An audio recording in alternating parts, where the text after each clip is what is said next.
Ashama harka fuunee akkam jirtan daawwattootaa fi hordoftoota AGM nagaa jirtu nageenya rabbii bakkuma jirtanitti isin bira haa ga'u jecha AGM irraa oduu qabadhee isiniif dhiyaadhee jira. Oduu har'aa kan isinitti himu Antolchaa Huseenii hanga xumura qophii keenyaatti nu faana turaan affeerraa kenna. Xiinxalaa siyaasaa fi daayireektara ol'aanaa Oromiyaa Miidiyaa Neetwork irratti yaaliin ajjeechaa gaggeeffame. Guyyaa har'aa muummeen ministeera Itoophiyaa Dr. Abiy Ahmad Ali haasawa mana marii bakka bu'oota uummataa irratti godhaniin abbaa irrummaa calaqqisiisaa kan oolan yoo ta'u, haasawa isaanii keessatti namoota paaspoortii biyya alaa qabatanii miidiyaa ofii hooggananiin biyya keenya jeeqaniif obsa qabnu dhumateera. Kana booda tarkaanfii irratti fudhana jechuun doorsisa guddaa taasisaa oolen. Namoota biyya alaatii qabsoo injifannoo qeerrootiin biyyatti deebi'an keessaa tokko Jawaari. Dubbiin tunis Jawaariif jedhamte jechuun namoonni hedduun Dr. Abiy Ahmad komatan. Obbo Jawaaris karaa Feesbuukaa isaatiin akkas jechuun deebii kenne. Kabajamoo muummicha ministeeraaf kaleessa dheessinee biyyaa hin baane barnootaa fi lammummaa biyya alaa jaalannee osoo hin taane dirqamnee akka fudhanne sirriitti beektu. Paaspoortii baadhannee ijoollummaan barnootaaf biyyaa baanee uummata keenyaaf waan dubbanne qofaaf nuuf haaromsuuf gaafa erginu imbaasiin wayyaanee hambifate. Waan sochoonuun dhabnee kan ambaa fudhanne. Qabsaa'onni hundis bifuma kanaan paaspoortii biyya ollaaf fagoo fudhatan malee biyya isaanii jibbanii miti. Gaafa dhiiga lafee qeerrootiin wayyaaneen dhiibamtee jijjiiramni kun dhufu osoo hin dhufinaa turaa jettanii jaarsota hanga achitti ergitan nu kadhachiiftanuu sabaa fi biyya keenya irraa kana caalaa hin turru beekumsaa fi dhageettii qabnuun isin gargaarree biyya kana ceesifna jenneet dhufne. Gaafa Minisootaatti wal agarree sana booda Finfinneetti amma booda du'aaf jiruun kiyyas Oromiyaa ta'uu isiniif himeen ture. Gama miidiyaa OMN'n gaafa biyya baqaa qabsoo uwwisa kennaa turre sanuu seera biyyattii hundoofneef kanneen keessatti hojjennu kabajnee safuu namoomaa fi oromummaa eegnee lubbuu wayyaaneen doolaara miliyoona itti naqxee nutti duulchiftee irra aannee har'as heeraa fi seera biyya kabajnee haala qabatama sabaa fi biyya keenyaa hubannaa keessa galchinee hojjechaa jirra. Dhugaa Oromoo karaa dhugaa qofaan dhiheessuu itti fufnee jirra. Itti fufsinas. Biyya kanatti kan galle gaafa hammaatte dheessuuf miti. Hamtuu fi toltuu kamiyyuu saba keenya waliin dhandhamuuf murteessineeti malee. Wabiin keenya mootummaa Itoophiyaa paaspoortii Ameerikaas miti. Rabbii fi saba Oromooti jechuun ergaa jabaa Dr. Abiy Ahmadiif dabarse. Olee osoo hin buliin guyyaa muummichi ministeera Itoophiyaa Dr. Abiy Ahmad akkuma dhaadateen halkan har'aa sa'aatii 12tti qaama tika biyyoolessaa kan ta'e Koomaandar Indaalan eegdota Jawaar Muhammaditti bilbiluun osoo Jawaaritti hin himin suuta jedha Jawaar kophaa dhiisaa bahaa jedheen. Haa ta'u garuu eegdonni kun Jawaar kophaatti dhiifnee hin deemnu jechuun didan. Koomaandar Indaalan ammas irra deebiin kallattiin eegdota isaatti bilbiluun akka Jawaar dhiisanii deeman ajaja dabarse. Eegdonni Jawaaris lakki nuti dirqama nutti kenname dhiifnee hin deemnu jechuun deebii kennan. Ragaan viidiyoo waraabame akka itti aanutti isiniif dhiyaataa nu hordofaa. Limmaan sunuun amanamaa Koomaandar akkam jettan? Mormiidhaa miti bar Koomaandar kun seera biyyattiin ittiin bultu. Qoy Koomaandar amma waliin mormi dhoedha.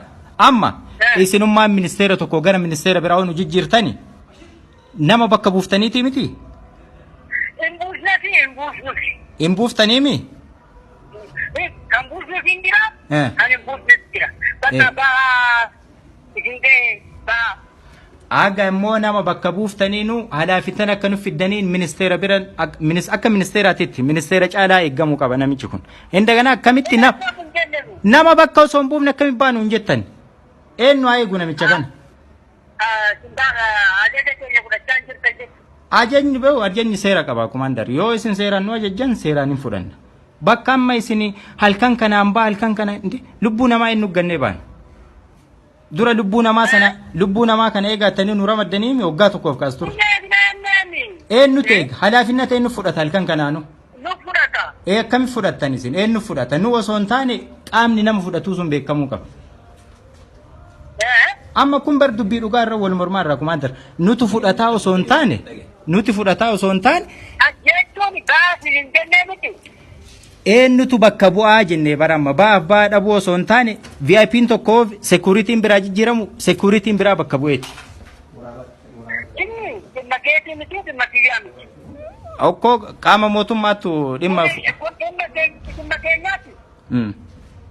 Dhimma mootummaati. Maal jechuudha?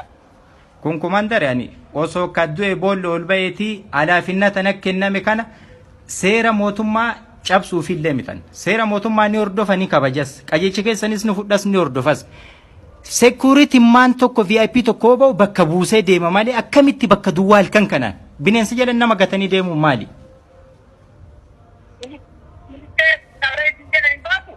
Animo bineensa jedhan nama gateen bahu hin du'a malee asitti bineensa jedhan nama gateen bahu.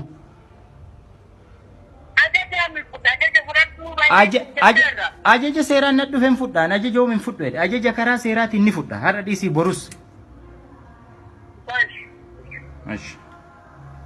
Kana caalaa wal kadhachuun hin jiru. Ittimnee baay'ee. Ambee jedhee komandar kadhaaf kadhaa na kadhadhaadhaan jiru beenan mallee.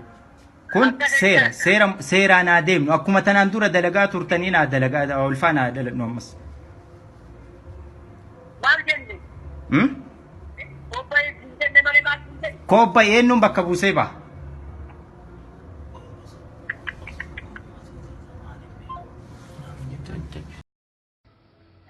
Eyyen kan keenya maraate eyyen.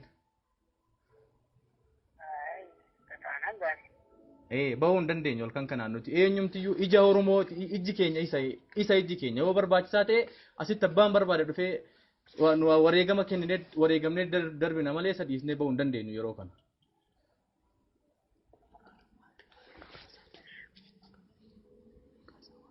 Hello, Commander. Hello? Kanaafuu bahuu hin dandeenyu Commander.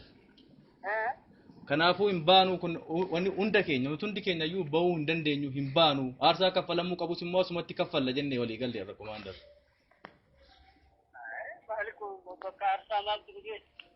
Lakki kaal kan kanaan baa jechuun maal jechuudha Commander. Qaama keenya taaneen numaan akkasitti innaa wanti hundi godhamu maal fakkaata isinumattuu maal fakkaata Commander. Kanaaf iyyuu bahuu hin dandeenyu galatooma. Amma bahuu hin dandeenyu jenneerra Commander.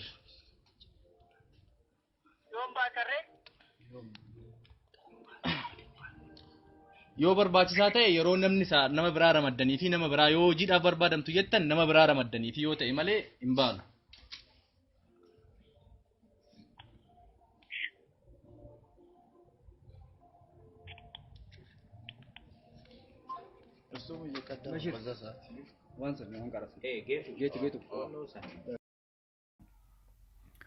Hordoftoota keenyaa kabajamoo bifa kanaan ergaa doorsisanii booda obbo Jawaar ergaa kana karaa fuula Facebook isaatiin maxxanse.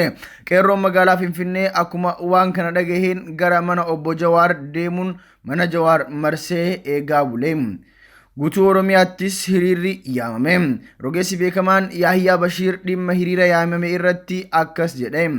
Yaamicha qabsoo murannoo qeerroo fi uummata Oromoo maraaf hin geenyeen geessee jirti. Jawaar tuqamee jira.